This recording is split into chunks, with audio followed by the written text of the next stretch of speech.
자, 두 번째 단원 시작하도록 하겠습니다. 열평형 단원이고요. 두 번째 실험을 위한 디딤 영상입니다. 자, 열평형을 공부하기에 앞서서 열이란 무엇인지에 대해서 먼저 볼게요. 그래서 첫 번째는 열이란 무엇인지에 대해서 볼 거고요. 이제 두 번째는 열평형이 무엇이냐에 대해서 볼 거예요. 자, 열은 뭐냐면 물체의 온도 차이에 의해 온도가 높은 물체에서 낮은 물체로 이동하는 에너지예요. 자, 예시를 들어보겠습니다. 차가운 물이 담긴 수조에 뜨거운 물이 담긴 비커를 담갔어요. 자, 그러면 시간이 지남에 따라서 어떻게 되냐면 차가운 물의 온도는 조금 올라갈 거고요. 뜨거운 물의 온도는 조금 내려갈 거예요. 자, 이게 왜 일어나냐면 열의 이동 때문입니다. 자, 열은 뜨거운 곳에서 낮은 곳으로 이동하는 에너지인데요.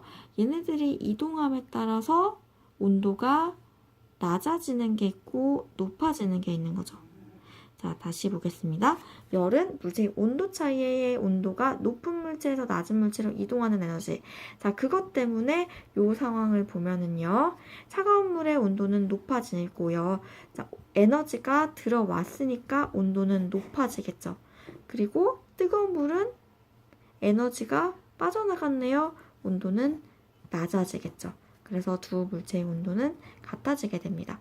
자, 이것은 분자 운동으로도 설명 가능합니다. 온도가 서로 다른 두 물체를 접촉시키면요. 분자 운동이 활발한 입자, 즉 온도가 높은 입자죠. 분자 운동이 느린 입자와 충돌하여 분자 운동이 활발한 입자는 분자 운동이 약해지고, 자, 약해진다라는 거는 온도가 낮아진다는 거예요. 분자 운동이 느린 입자는 분자 운동이 활발해집니다. 온도가 높아진다는 거죠. 자, 그림으로 보겠습니다. 차가운 도자기에 따뜻한 물을 담았어요. 이 따뜻한 물은요, 온도가 높은 상태이고요. 그리고 도자기는 온도가 낮은 상태이죠. 자, 온도가 높은 이 물은요, 분자 운동이 활발할 거고요. 온도가 낮은 거는 분자 운동이 느릴 거예요.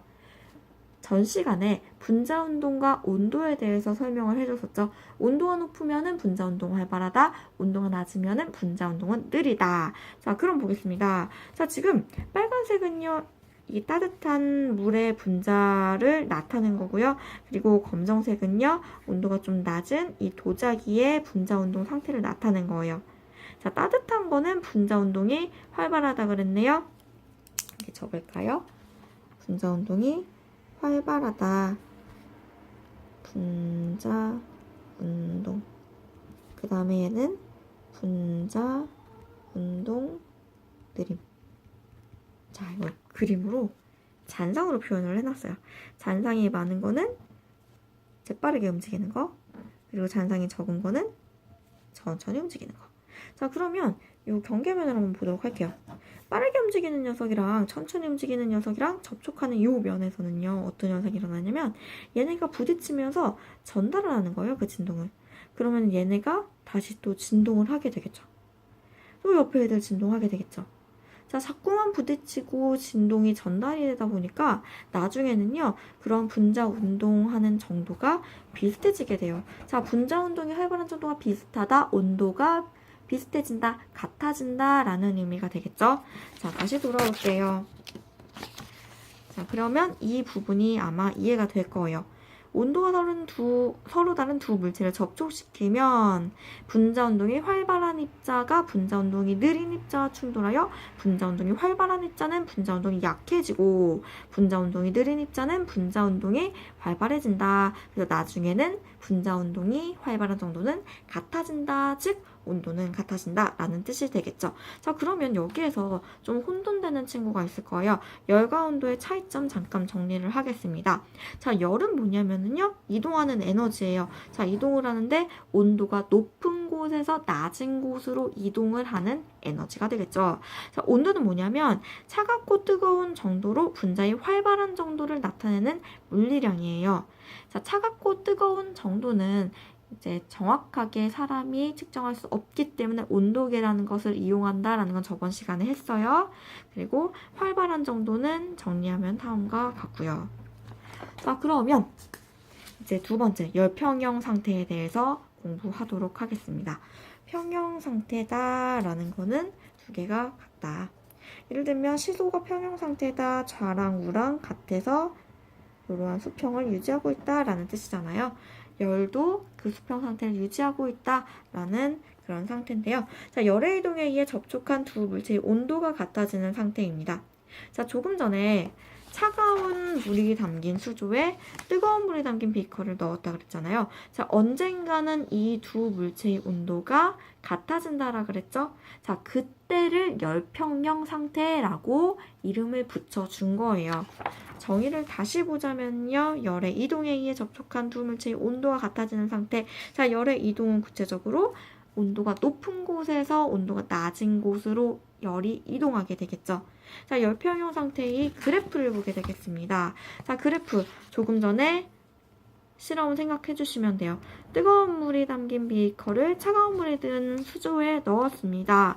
자, 따뜻한 물에 담긴 그 뜨거운 물은 온도가 점점 내려가고요. 차가운 물은 올라갑니다. 그래서 두 물의 온도가 같아지는 상태가 있겠죠? 열평형 상태입니다. 자, 이때 만약에 요 시간이 1분이다 라고 하면은요, 이 그래프를 해석하면 1분 뒤에는 열평형 상태에 도달하였다 라고 생각해 줄 수 있게 되는 거죠.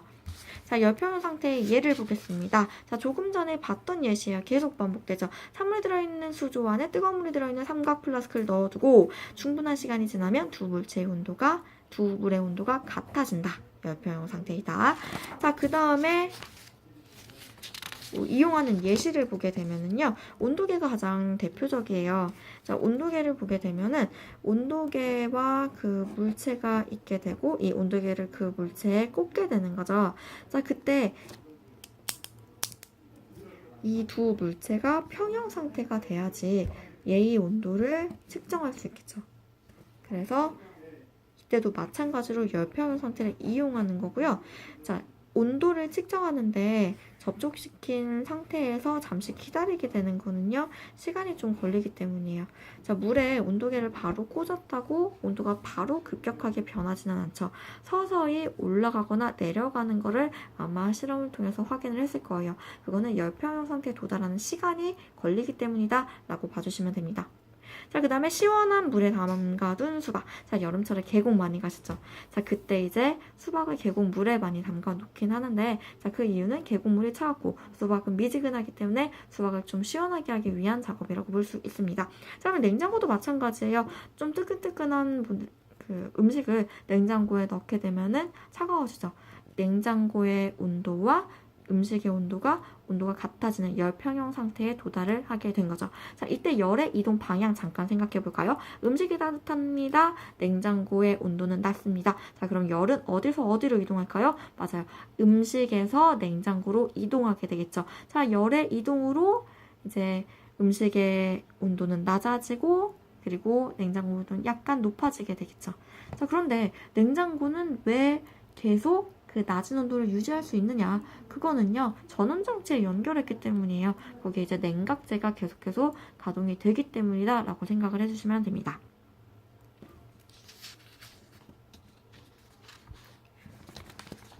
교과서에 나와 있는 예시 그림이에요. 다 했던 거죠? 자, 스스로 확인하기 문제는요, 스스로 확인을 해주시고요. 답은 지금 화면에도 선생님이 비추고 있고요. 그리고 교과서 뒤에도 있습니다. 그냥 잠깐만 보자면은요. 달걀 이건 수조 실험이랑 비슷한 거고 얘도 뭐 비슷한 거고요. 지금 3번 문제는 조금 전에 냉장고의 온도가 올라가지 않는 까닭 잠깐 설명을 해줬죠.